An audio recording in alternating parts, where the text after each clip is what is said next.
यदि सीमांचल में 0.8% भी नौकरी नहीं हो, 3.2% भी परिवार में रोजगार नहीं हो, और हमारी जिंदगी बटेदारी पर हो, तैयारी मजदूर पर हो, गंगा मजदूर पर हो, अंडे की दुकान पर हो, फल के दुकान पर हो, सब्जी के दुकान पर हो, मांस के दुकान पर हो, खस्सी के दुकान पर हो, परचून के दुकान पर हो, तेजपत्ता के दुकान पर हो, दाल सब्जी के दुकान पर हो, जहां हम महीना 6,000 रुपया नहीं कमा पाते हैं, महीना 6,000 रुपया।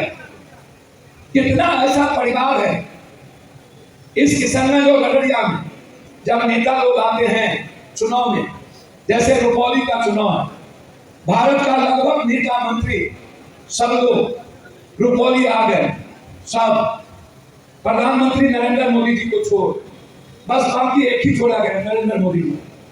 उसके बाद डिप्टी सीएम पत्रकार जी, ओ पत्रकार लोग सुनिएगा, इनको उल्टा पुल्टा नहीं लिखिएगा, और हमारी भाषा जैसे ही उल्टा लिखिएगा हम दे लो। हाँ, जैसे मैं आपको दिल से कहता हूं, आप जो लोग हैं, मुझे आप में मैं अपने परिवार को देखता हूं और आप मेरे परिवार के हिस्से हैं।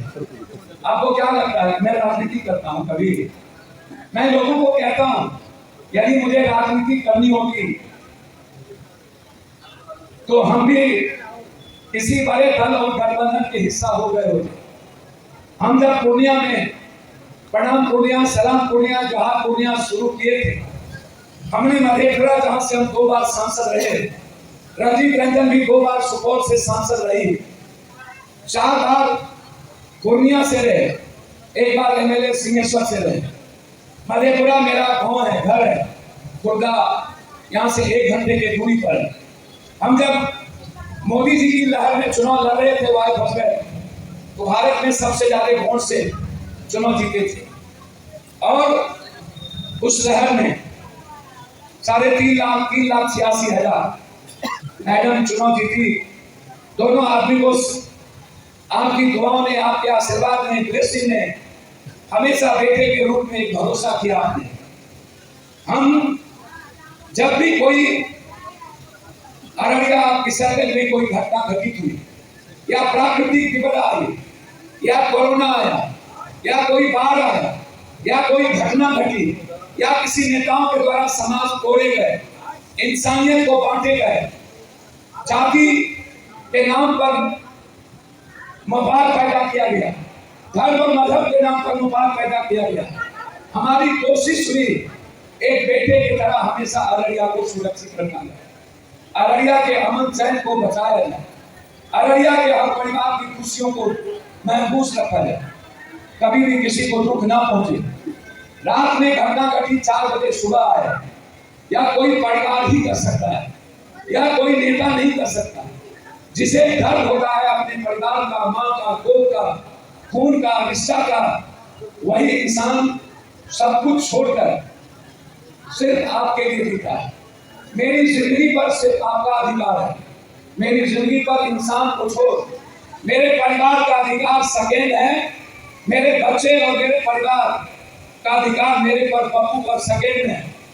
आप भरोसा रखिएगा, इस जिंदगी की एक एक कतरा सिर्फ इंसानियत और आपकी जिंदगी की खुशी के लिए ही सिर्फ है, दूसरा कोई मतलब नहीं।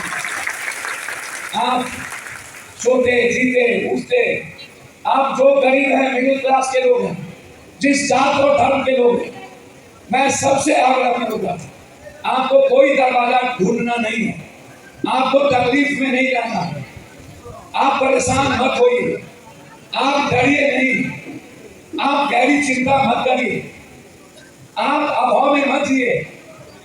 मेरी कोशिश होगी कि मैं हर घर की जिंदगी में अपना कोई एक सहयोग करूं, मेरी चिंता उसी पर कोई करते हैं। मैं जानता हूं यह जो अररिया सीमांचल कोसी है, यहाँ जो कलेक्ट्रेट में लोग बैठते हैं, ये लोग इंसान नहीं है, ये लोग रावण, ये लोग इंसानियत के दुश्मन हैं।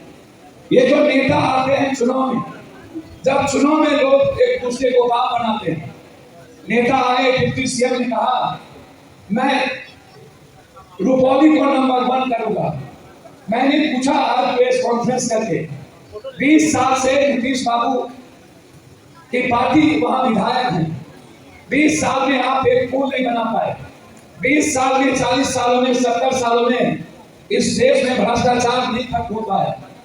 मैं नेताओं से हमेशा पूछता हूं, कभी आप समझ सकते हैं आम आदमी के दर्द को? जब वो ब्लॉक में मोटेशन के लिए जाता है तो उनसे 40,000 1 लाख रुपया जमाबंदी मोटेशन की मांगी जाती है। आपको पता है कि सीआईसीओ और दलाल ये 3 आदमी ब्लॉक चलाता है। डीसीआईआर और एटीएम 2 साल के लिए आता है और पूरा अररिया पूर्णिया में लूट के चला जाता है। 2 साल में किसी को क्या दर्द होगा कि पप्पू यादव की माँ, पप्पू यादव की बहन, पप्पू यादव का वालिद और पिता, पप्पू यादव का भाई किस जिंदगी को जीता है? वो आता है पैसा दे करके और पोस्ट बढ़ा के बैठता है और उसे लगता है कि जितना जल्दी 3 गुना पैसा कमा के हम चले जाए। कोई माँ बाप नहीं है देखने वाला।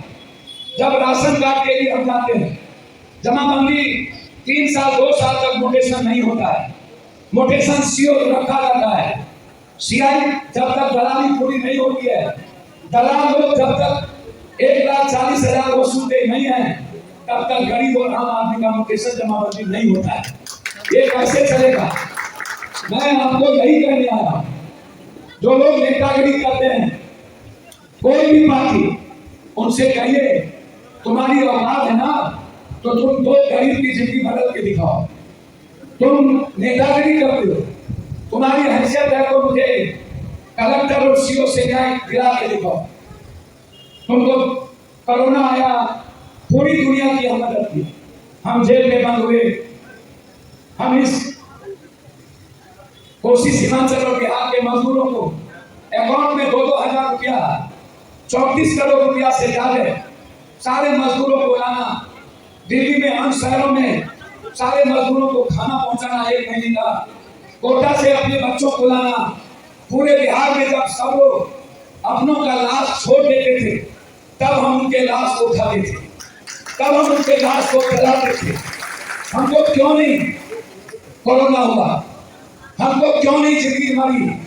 क्योंकि हम इंसान से मोहब्बत करते थे, इसलिए कोई आदम हमको नहीं मारता है। हमारी जिंदगी इंसान के लिए थी, हमें डर नहीं था, क्योंकि मेरे सामने मेरे अपनों थे जो करा रहे थे, जिनकी जिंदगी को अलग कर दी गई थी। इसीलिए जब पटना में बाढ़ आया, मुख्यमंत्री जी घर से 11 दिन नहीं निकले, विपक्ष के नेता नहीं निकले, वहां के एमएलए भाग रहे, डिप्टी सीएम भाग रहे। 12 दिन अकेले पप्पू यादव को खाना खिलाना पड़ा, एक घर जाकर के घर की खाना खिलाते थे। पटना में क्यों? पटना में एक भी इंसान नहीं था जो हमारे बच्चों को बचा सकता था, जो मेरे बुजुर्गों, हमारी बेटी को दूध पहुंचा सकता था, जो मेरी माँ को पानी पहुंचा सकता था। आप जरा मुझे बताइए, हमारी चिंता दिल्ली और पटना की राजनीति की नहीं है, हमारी चिंता इस बात को लेकर है